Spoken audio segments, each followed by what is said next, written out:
Bon, et maintenant, tous ensemble. Vous venez avec nous? Allons. Bien sûr, l'aventure continue. Maintenant, je fonce, Alphonse. Ah, c'est bien, là, allez, on y retourne. Les Mayas en avaient fait la boisson des dieux, les Européens en sont devenus fous et aujourd'hui les Chinois sont en train de succomber à ses saveurs. Le chocolat a conquis le monde, mais pour s'approvisionner, il faut continuer à aller là où poussent les cacaoyers sous les tropiques en Amérique du Sud ou en Afrique. Pour cette deuxième heure, nous partons pour une exploration gourmande à la rencontre des producteurs de chocolat, des meilleurs crus du monde et de l'histoire de cette denrée si singulière. En compagnie du pâtissier chocolatier Pierre Marcolini, auteur de Chocolat, carnet de voyage aux éditions de La Martinière, et de l'historien de l'alimentation Éric Birloez, dont on peut lire un article, Le chocolat, goûter divin à la cour des rois, dans le 3e numéro de la revue Relief. Et puis en fin d'émission, nous tenterons de joindre Alban Tessier, malvoyant. Il tente actuellement, seul et à pied, la traversée du plus grand désert de sel au monde, le désert d'Uyuni, en Bolivie. Voilà pour les grandes étapes de la deuxième partie de notre bivouac. Et nous allons à présent tenter de joindre Alban Tessier, malvoyant. Il s'est lancé pour défi de traverser seul et à pied le désert d'Uyuni en Bolivie. C'est le plus grand désert de sel du monde. Allô? Allô? Ah oui. Sur France Inter, Vous pouvez patienter un petit moment? Oui, mais c'est lui qui attend. Eh oui, c'est sa télé, bien sûr. l'aventure en direct. L'appel téléphonique le plus extraordinaire que j'ai jamais fait, dit-il. Bonjour Alban Tessier. Hola, hola. Alors, quelle heure est-il là où vous vous trouvez actuellement? Alors là, il doit être... il est 17h40 chez vous, c'est ça? Oui, 17h53 pour être plus exact. Bon, ouais, alors il est 10h53. 11h53, pardon. 11h53. Alors vous êtes parti le 17 juillet dernier. Vous vous trouvez donc actuellement dans ce désert d'Uyuni, ce grand désert de sel blanc.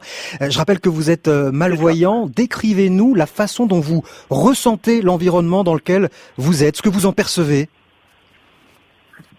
Alors ce que j'en perçois, en fait, c'est un calme comme on n'a pas chez nous. Il y a pas âme qui vive. J'entends des fois des 4x4 qui passent au loin, mais autrement, hormis le vent, hormis le soleil qui cogne fort par moment. Ce matin, on avait même de la neige de façon importante. Mais autrement, non, c'est une sensation très agréable. Alors vous êtes parti depuis 2 jours. Comment ça se passe pour le moment et quelle distance vous avez parcouru? Vous êtes seul, hein, vous êtes en autonomie. Oui, alors en autonomie, je relativise un petit peu parce que j'ai une équipe d'assistance où il y a un médecin en fait qui est là pour en cas de souci, mais en fait on a été obligé de faire appel plusieurs fois à eux puisque j'ai eu des soucis techniques avec le matériel. D'accord, donc ils sont à distance, mais ils sont déjà intervenus plusieurs fois. Voilà, c'est ça, tout à fait. Et alors comment ça s'est passé? Donc, là, comment ça s'est passé jusqu'ici? Alors les 2 premiers jours, il a fallu se caler un petit peu avec l'outil de guidage, puisque c'est ce qui me permet aussi de me repérer sur le Salar. Même si je l'avais déjà utilisé en France, mais forcément dans cet environnement c'est un peu différent. Donc j'ai parcouru un peu plus de distance que prévu, j'ai fait pas mal de zigzags. En réel, je dois être à peu près à une vingtaine de kilomètres. Et en distance parcourue par rapport au point qu'on s'était fixé, je suis à une quinzaine. Donc c'est quand même relativement plus. Et alors pourquoi vous vous êtes pourquoi vous vous êtes lancé? Vous avez un peu de retard. Pourquoi vous êtes lancé dans ce challenge qui en surprendra plus d'un, hein? C'est vrai, seul, même s'il y a des médecins pas trop loin pour intervenir, vous êtes malvoyant dans ce désert ultra lumineux. En plus, il faut que vous vous protégiez les yeux, hein, parce que le désert est blanc et réfléchit incroyablement la lumière. Pourquoi vous vous êtes mis dans cette galère? Alors, il faut resituer les choses un petit peu. Je fais partie d'une association qui s'appelle La Perte de Vue, qui a pour objectif de sensibiliser à la déficience visuelle, de montrer en fait que le handicap, c'est pas une fin en soi, qu'on peut faire un certain nombre de choses avec des outils techniques, avec des méthodes qu'on peut appréhender au fil du temps.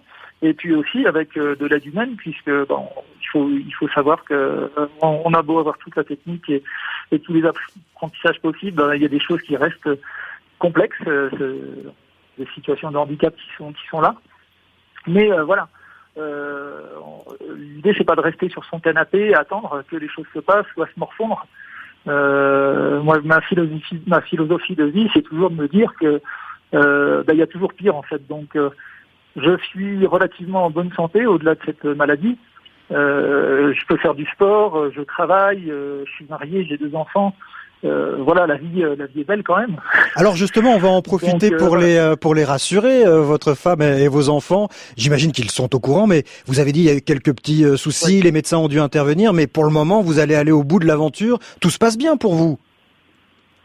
Oui, tout va bien. Tout va bien. Bon, il y a des petites galères cette nuit. J'ai cru que ma tente allait s'envoler. J'ai un ancrage qui est parti et il y avait beaucoup de vent. C'était la tempête. Et puis ce matin, je me suis réveillé sous la neige. Alors c'est assez étonnant parce que comme l'environnement est forcément très salé, il n'y avait pas de neige autour, mais tout était concentré sur ma tente, comme s'il avait neigé juste sur moi. Ah oui, c'est ça. En plus, blanc sur blanc, parce que ce désert est immensément blanc. Hein. J'invite les auditeurs qui ne connaissent pas à aller regarder sur Internet. C'est vraiment un lieu très particulier sur notre planète où vous vous trouvez actuellement. Et évidemment, on a l'impression déjà que c'est couvert de neige. Donc de la neige sur ce désert de sel, ça doit être assez surprenant. Vous nous dites aussi qu'il fait très chaud, que le soleil tape, qu'il y a de la neige. On a l'impression que vous avez affaire à des écarts de température assez prodigieux.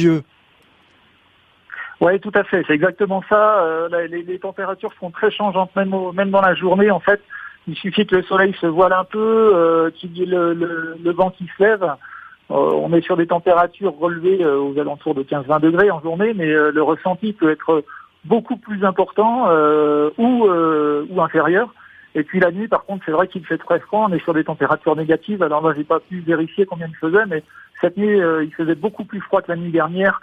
Le vent et l'humidité, du coup, qui est plutôt rare ici et quasi anormal à cette période de l'année, faisait que le froid était vraiment difficile à gérer. Merci Alban Tessier. On vous souhaite bonne route pour la suite de votre périple. Il vous reste encore quelques jours, 4 ou 5 je crois, à parcourir. Bonne route à vous, bonne chance et encore bravo pour cet exploit que vous êtes en train d'accomplir. Au revoir. Merci à vous, bonne journée.